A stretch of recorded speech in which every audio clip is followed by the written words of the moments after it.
Sama sejahtera, kami dari kumpulan I akan membentangkan rakyat Malaysia yang berakhlak mulia. Ini merupakan isi kandungan yang akan kami bentangkan.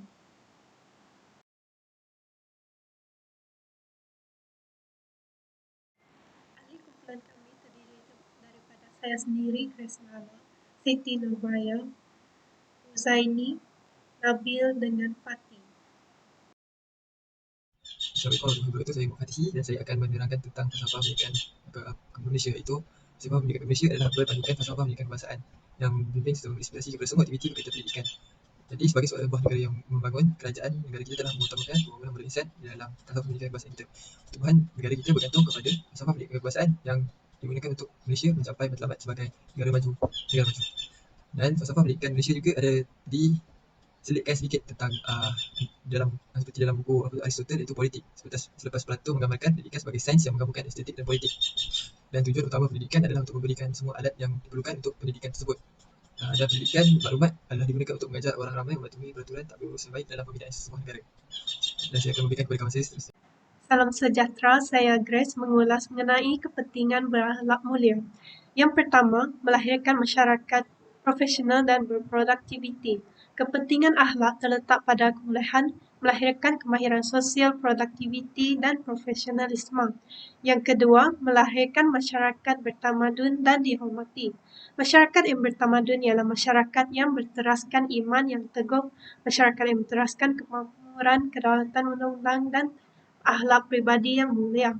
Yang ketiga, akhlak penyumbang pembangunan negara. Dari segi pembangunan ekonomi dan pembangunan negara, pendekatan berjiwa falsafah akhlak membawa kepada pembangunan ekonomi melalui pendekatan keadilan sosial.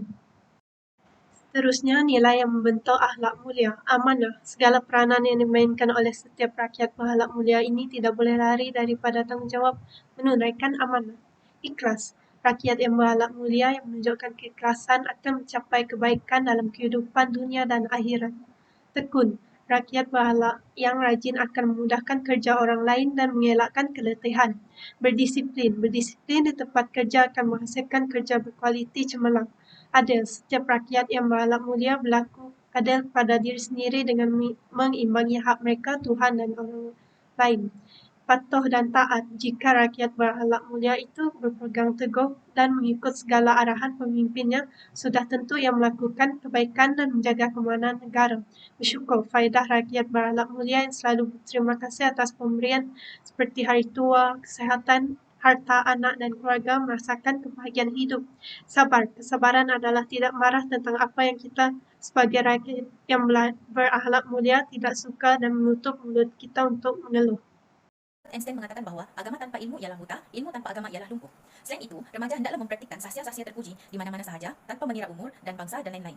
Akhir sekali, remaja harus memajukan potensi diri dan sentiasa merebut peluang yang ada kerana peluang dan ruang wujud sekali sahaja. Peranan yang seterusnya adalah peranan ibu bapa. Ibu bapa merupakan orang yang sangat dekat dengan anak-anak. Oleh itu, mereka berperanan dalam menjadi suri teladan untuk anak-anak. Ibu bapa hendaklah menggunakan bahasa yang sopan dalam bertutur dan tidak bergaduh di hadapan anak-anak. Kesannya, sahsia anak-anak lebih mudah untuk dibentuk kerana ibu bapa memberi contoh yang baik. Selain itu, ibu bapa hendaklah memberikan didikan agama yang sempurna kepada anak-anak kerana tanpa agama goyahlah kehidupan manusia. Sekolah juga perlu memainkan peranan dalam membentuk akhlak mulia. Di sekolah, guru merupakan ejen pembentuk akhlak dan moral pelajar-pelajar mereka. Sekolah bukan sahaja tempat untuk mendapat kecerdasan akademik dan guru bukan setakat untuk mengajar bagi meningkatkan pencapaian akademik. Malahan, mereka adalah tempat untuk membina dan membangun potensi diri terutama sahsia, nilai dan akhlak pelajar. Oleh itu, aspek berkaitan guru dan sekolah perlu diketengahkan agar mereka dapat menjayakan objektif dalam membentuk akhlak mulia. Peranan yang terakhir adalah peranan kerajaan. Kerajaan berperanan dalam mengadakan kempen-kempen kesedaran. Semua kempen-kempen dapat dilakukan menggunakan kecanggihan teknologi untuk mencapai tahap keberkesanan program seperti program Budi Bahasa Budaya Kita. Kami prihatin perlu dijalankan secara berterusan. Kempen-kempen perlu dirangkai dengan baik untuk mencapai objektif kempen. Oleh itu, setiap peranan perlu dimainkan untuk memastikan penerapan akhlak mulia masyarakat Malaysia berjaya. Setiap orang perlu memiliki ciri-ciri berakhlak mulia. Salah satunya adalah memelihara penglihatan seseorang. Seterusnya, setiap manusia dituntut untuk sentiasa merendah diri. Dalam Islam, setiap muslim hendaklah bersifat tawaduk atau merendah diri khususnya terhadap orang sekeliling maupun saudara mara dengan tidak membeza-bezakan mereka daripada segi layak dan sama ada yang miskin maupun yang kaya. Di samping itu, orang yang berakhlak mulia hendaklah sentiasa bersifat benar dan jujur. Seorang muslim yang berakhlak mulia akan sentiasa bercakap benar walaupun kepada diri mereka sendiri kerana mereka takut kepada Allah dan tidak takut kepada celaan orang. Berkata benarlah walaupun pahit. Akhir sekali, sentiasa bersifat lemah lembut dan sabar merupakan sifat yang wajib tertanam dalam diri setiap individu yang berakhlak mulia. Seorang muslim hendaklah memiliki sifat sabar dan berlemah lembut kerana kerja-kerja menyebarkan dakwah akan berhadapan dengan perkara-perkara yang tidak menyenangkan dan sememangnya dipenuhi dengan kepayahan, penindasan, tuduhan, ejekan, dan banyak lagi benda-benda yang dapat menghilangkan kesabaran. Lawan daripada akhlak mulia adalah akhlak buruk. Akhlak buruk merupakan segala racun pembunuh yang dapat membinasakan kehidupan seseorang.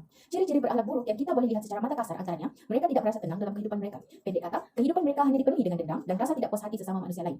Selain itu, orang yang berakhlak tidak akan disukai oleh orang lain. Ini bermaksud, orang yang tidak berakhlak tidak akan disukai oleh orang lain. Seterusnya, rasa malu yang sudah tipis merupakan salah satu ciri-ciri orang yang berakhlak buruk. Bagi mereka, bersikap malu ini hanya untuk kanak-kanak saja. Di samping itu, perbuatan berdusta merupakan salah satu ciri-ciri orang yang tidak berakhlak. Nabi sendiri melarang daripada perbuatan dusta. Akhir sekali, kasar dalam tutur kata merupakan salah satu karakter yang buruk yang akan membuat seseorang dibenci dan tidak dihargai oleh masyarakatnya.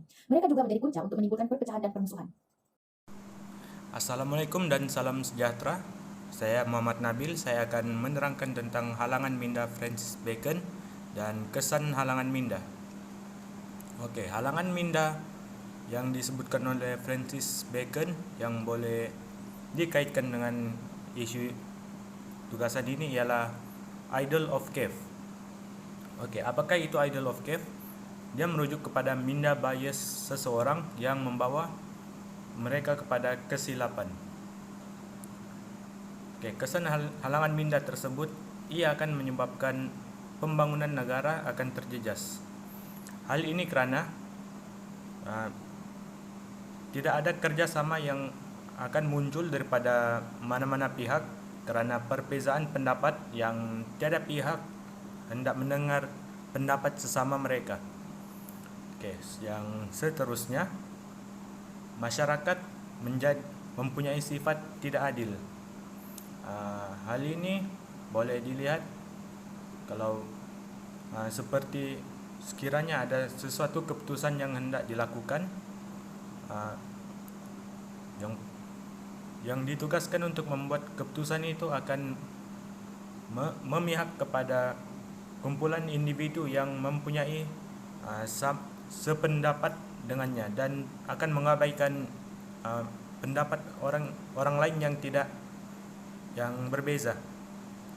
Dan yang akhir sekali, masyarakat hilang sifat sabar. Hal ini kerana masyarakat akan cepat mengeluh dan cepat marah. Sekian itu saja dari saya.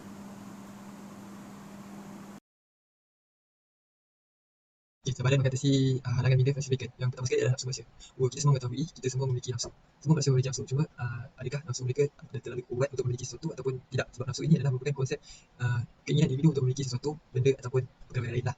Jadi nafsu mempengaruhi personaliti, gaya hidup, tingkah laku dan jiwa seseorang dalam melakukan aktiviti harian. Seterusnya adalah kemajuan teknologi. Kemajuan teknologi sekarang ini telah amat pesat dan telah mengubah dan mengancam kepercayaan agama moral dalam masyarakat. Oleh itu, kita perlu menggunakan kemajuan teknologi ini dan tidak menyebabkan penyakit kepada masyarakat kita, tetapi memberikan ubat ataupun solusi kepada masalah-masalah masyarakat. Dan yang terakhir sekali adalah cabaran yang terakhir, iaitu corak asuhan di rumah. Umum mengetahui corak asuhan di rumah ini amat penting, dan jika memiliki ibu bapa yang authoritarian, mereka agak terbatas dalam aktiviti seharian mereka. Jadi mereka jadi kurang berkeyakinan dan kurang berdikari. Dan paling ketarik lagi, jika corak asuhan di rumah yang broken ini akan merendahkan remaja kepada tingkah laku berbahaya termasuk buli, melepak, kurang bebas dan ketegangan marah. Seterusnya saya akan memberikan kepada rakan saya seterusnya. Okey, Assalamualaikum dan salam sejahtera. Nama saya Muhammad Zaini dan saya akan bincangkan tentang cara meningkatkan akhlak golongan yang terlibat dalam kategori halangan minda Francis. Okey, cara meningkatkan akhlak ini ada 4. Pertama sekali, perkhidmatan bimbingan. Yang kedua, berbudi bahasa atau bersikap sopan terhadap orang lain. Yang ketiga ialah memperluaskan ilmu. Dan keempat, bersangka baik. Okey, pertama sekali, perkhidmatan bimbingan ini dia punya kesan dapat membantu orang melakukan kerja mereka dengan lebih baiklah.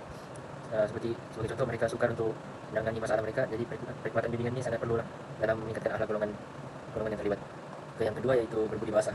Berbudi bahasa ini seperti yang kita tahu, apabila kita bertemu dengan orang lain, haruslah kita bersikap sopan terhadap orang lain walaupun anda merasa ianya tidak berbaloi. Okey, yang ketiga yaitu memperluaskan ilmu. Tidak kira tua dan muda, ilmu ini sangat penting untuk dituntut supaya kita dapat membezakan mana yang baik dan buruk. Dan terakhir yaitu bersangka baik. Bersangka baik ini sangat penting supaya kita lebih ramah dengan orang lain lah. Okey. Sikap membentuk anak mulia perlu diterapkan dalam diri demi melahirkan masyarakat yang profesional. Selain itu, kerjasama antara semua pihak perlu memainkan peranan dalam membentuk akhlak yang mulia. Sekian, terima kasih.